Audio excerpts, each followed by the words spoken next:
Let's talk about volume control versus pressure control ventilation.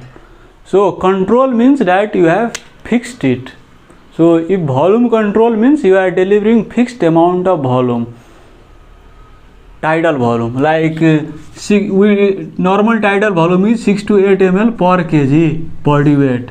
So 6 into, if there is 60 kg body weight, so it is like 0.36 liter. So you are delivering 360 ml of volume with each breath. So that is fixed volume or volume control. Or let's suppose you are delivering constant amount of pressure. Let's suppose 40 centimeter water or 20 centimeter water.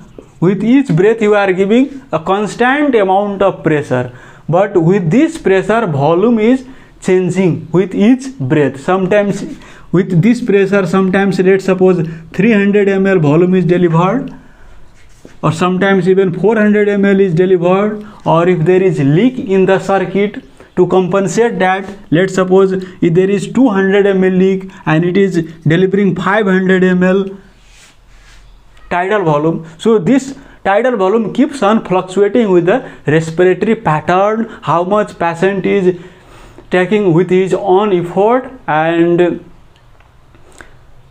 whether there is leak or not. Because if there is leak, because you know that as we connect the circuit in the ventilator, there can be leak there, or where you connect to the T-piece, the circuit, there can be leak. Or sometimes what happens that endotracheal tube balloon ruptures and from there leak can occur sometimes. So these are the leaks that you can get in the circuit when you are operating the ventilator. So the pressure, if you have set the pressure control, it will compensate the leak. Or let's suppose if there is 100 ml leak at the junction where you have connected circuit to the ventilator, 100 ml is leaking at the T-piece, so 200 ml is leak. So to compensate that, machine will deliver 200 ml extra volume. Let's suppose the machine was delivered, you have set requirement is 300 ml and 200 ml is leak, so machine will give 500 ml tidal volume, because the volume is not fixed here. But if you have fixed volume, then machine cannot give extra volume to compensate the leaked volume. So that is one of the advantage of pressure control ventilation, that machine can give amount of compensated volume extra.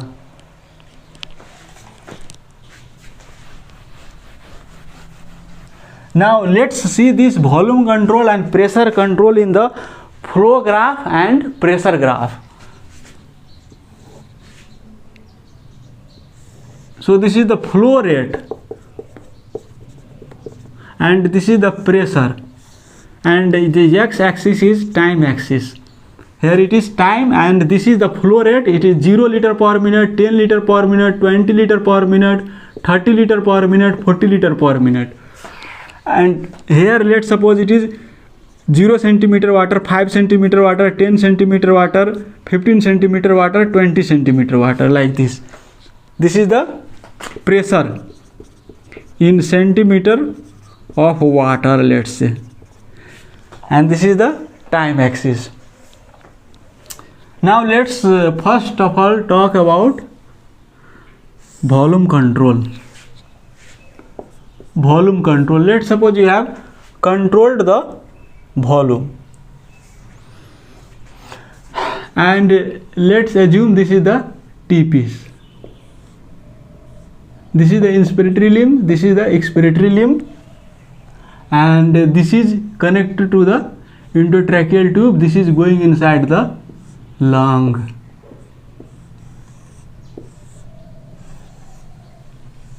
So there is a valve in the inspiratory limb and there is a valve in the expiratory limb. So when the valve opens, the flow comes inside the lung, and when the valve closes, the flow inside this lung stops, and then expiratory valve opens and this air moves out to the outside to the machine. So now let's talk about volume control. So volume control means you are giving fixed amount of volume, you are giving fixed amount of flow rate. You are not controlling pressure, but the flow rate or the volume is constant. So let's suppose initially there is no air, patient has expired and now patient is going to inspire. So initially there is no air, so inspiratory valve opens and it delivers the some volume. So initially what happens, that volume rises rapidly like this. Initially there was 0 and it suddenly peaks to the 40 liter per minute. So you have said that I will deliver 40 liter per minute. So during the whole inspiratory time it will give 40 liter per minute.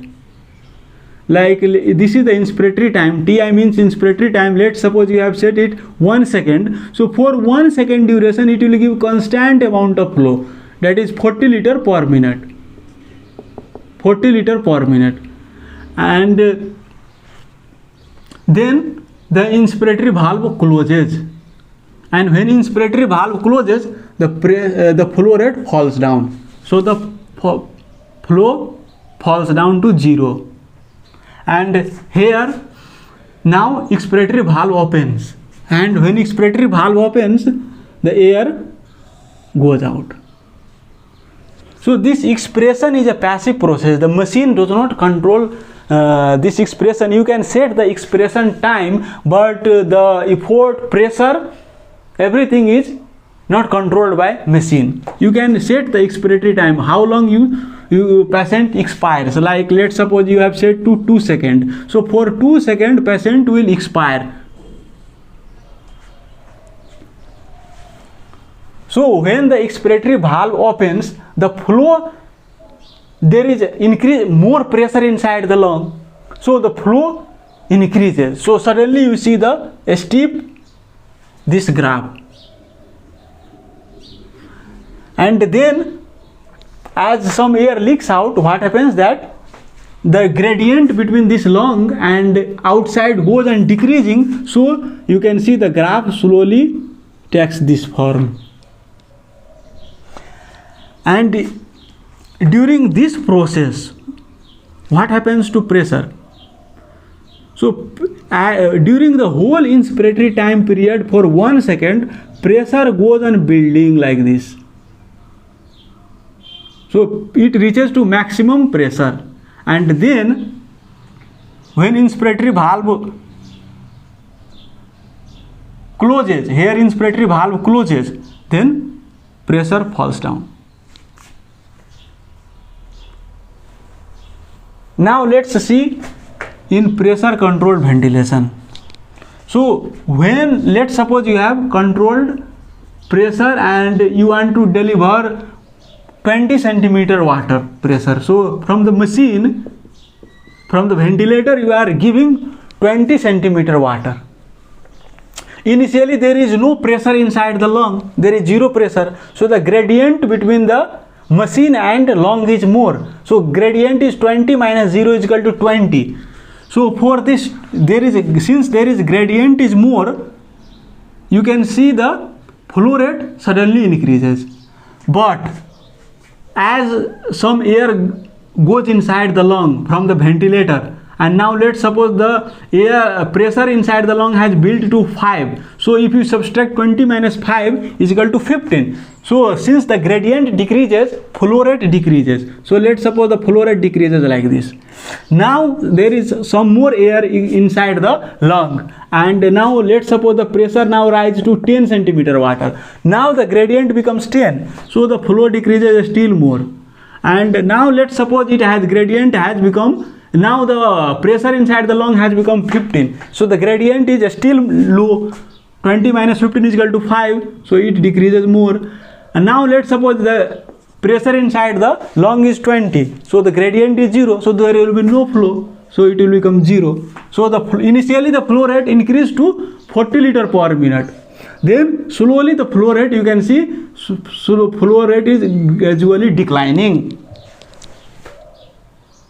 So as the pressure starts building in the lung, the flow rate goes on decreasing. So here you can see a square pattern flow in volume control, but here you can decelerating pattern, because here flow is changing with change in pressure inside the lung.